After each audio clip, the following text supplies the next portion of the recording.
السلام عليكم ورحمة الله وبركاته. أعوذ بالله من الشيطان الرجيم. بسم الله الرحمن الرحیم. بعد از اینکه رسول الله صلی الله علیه و سلم به مدینه منوره هجرت کردند و رسول الله صلی الله علیه و سلم را اهل مدینه بسیار خوب پیشواز گرفتند، یک چند حادثه ها شد. یکی از این حادثه ها را صفیه بنت حیی بنت احتب ام المؤمنین همسر رسول الله صلی الله علیه و سلم روایت میکند. میگوید آن وقت جوان بودم، یعنی تقریبا 18 سال داشت. عمکم ابو یاسر وقتی آمدن رسول الله صلی الله علیه و سلم را شنید، نزد رسول الله صلی الله علیه و سلم رفت.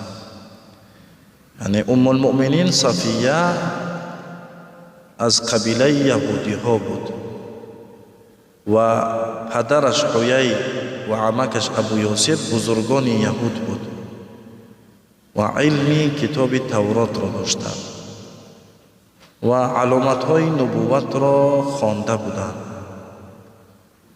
نزد رسول الله صلی الله علیه و سلم عمکی صفیه نزد رسول الله صلی الله علیه و سلم رفتند و در چهره رسول الله صلی الله علیه و سلم، در رفتار رسول الله صلی الله علیه و سلم علامت های نبوت را جستجو میکرد.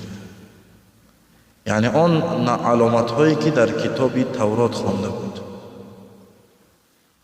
و علامت ها را دید و یقین کرد که او همان پیامبری است که آنها در کتاب تورات خواندند.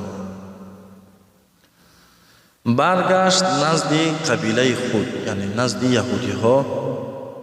یک گروهی جمع شده بود و به آنها گفت همه شما میدانید که این زمانی پیامبری آخران است و علامات نبوت را هم میدانید.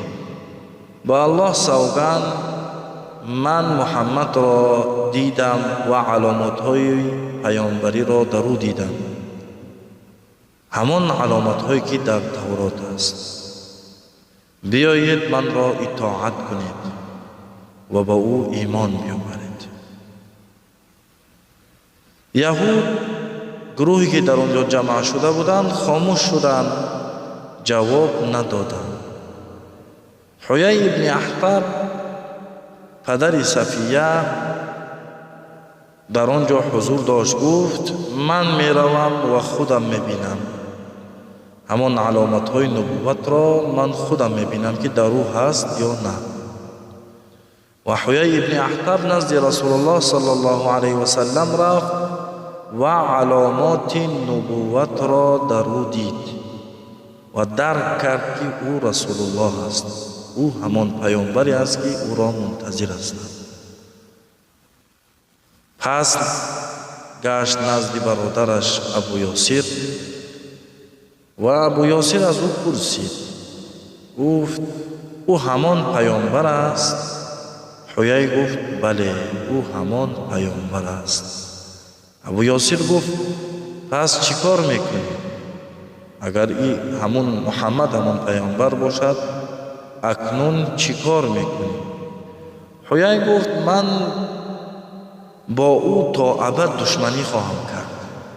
یعنی میدانید که پیامبر از علامت ها را دید اما ایمان نمیآورد. گفت من با او تا ابد دشمنی میکنم.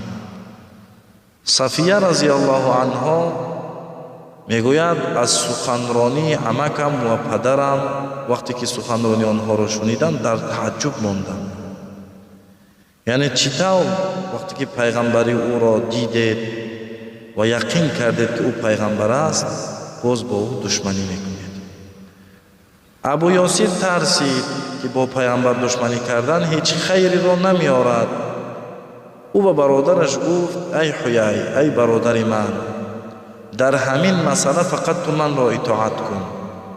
یعنی در پیامبر بودن او باور کن و او را اطاعت کن. اگر اطاعت نکنی هلاک میشوی. کدامی که بر ضد پیغمبر جنگ را اعلام میکند خیر نمیبیند، هلاک میشود. مردم یهود هم اونجا بودند. وقتی دیدند که حویه ایمان نمی آورد، آنها هم کبر ورزیدند، حقد و حسد کردند، ایمان نیاوردند. اصلا یهودی ها منتظر بودند که پیامبر آخر زمان به مدینه می آید. آنها فکر میکردند از بنی اسرائیل است، یعنی از بین آنهاست. ولی وقتی دیدند که پیغمبر از بین آنها نیست، از عرب است، آنها کبر ورزیدند و به پیامبر رسول الله صلی الله علیه و سلم ایمان نیاوردند. از همان وقت بود که ایمان در دل صفیه جای شد، یعنی مسلمان شد. از همان وقت ایمان آورد به رسول الله صلی الله علیه و سلم. و بعد از رسول الله صلی الله علیه و سلم علی رضی الله عنه هم به مدینه آمد. وقتی رسول الله صلی الله علیه و سلم از مدینه تیاری هجرت را دید، علی رضی الله عنه را نزد خود صدا کرد و به او گفت: ای علی، من به طرف مدینه هجرت میکنم. این امانت های مردم است، یعنی این پول و مال و ثروت چیزهای مردم است که در خانه من است. وقتی که من رفتم سحر شد، همین امانت ها را به صاحبان خود برمیگردانی، آنها را تقسیم میکنی. و رسول الله صلی الله علیه و سلم هجرت کرد. سحر شد، علی رضی الله عنه امانت های مردم را برگردان و 3 روز پس از رسول الله صلی الله علیه و سلم علی رضی الله عنه هم به مدینه منوره رسید. علی رضی الله عنه به مدینه منوره رسید و در خانه، یعنی یک زن بود که از قبیله عمرو بن عوف، همون زن از قبیله عمرو بن عوف بود. علی رضی الله عنه در خانه همون زن یعنی جای گرفته بود. همون زن به علی رضی الله عنه یک خانه را داده بود. در همونجا علی رضی الله عنه تا چند مدتی همونجا بود. علی رضی الله عنه میگوید هر شب نزد همون زن مسلمان که شوهر نداشت، یک مرد می آمد، یک چیزی می داد و می رفت. اون هم مسلمان بود، سهل ابن حنیف بود. او را علی رضی الله عنه می شناخت. هر شب نیمی شب می شد، همون مرد می آمد، دروازه آن زن مسلمان را می کوبید. وقتی دروازه را می گشاد، یک چیزی به دستش یعنی می داد و می رفت.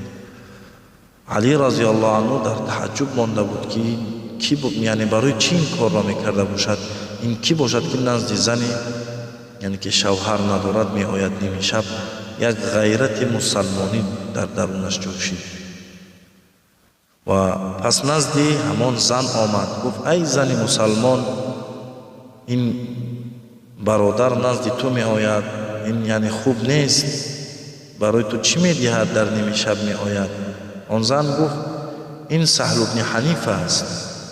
علی گفت: بله میشناسم کی است، ولی چرا شب نزد تو می آید؟ زن مسلمان گفت: او هر شب بت‌های مشرکین مدینه را می دزدد.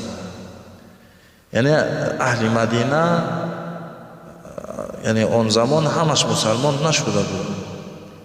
یک عده از آنها تا حال بت پرست بود و سهل ابن حنیف بت‌های آنها را می دزدید، می آورد. بت‌هاشون از چوب، یعنی از چوب بودن، بت‌های آنها را می دزدید و به این زن می آورد. این زن باشد با آن چوب‌ها آن بت‌ها را میده میده می کرد، با آن چوب‌ها خوراک می پخت، خانه را گرم می کرد و احتیاج‌های خانه خود را می کرد.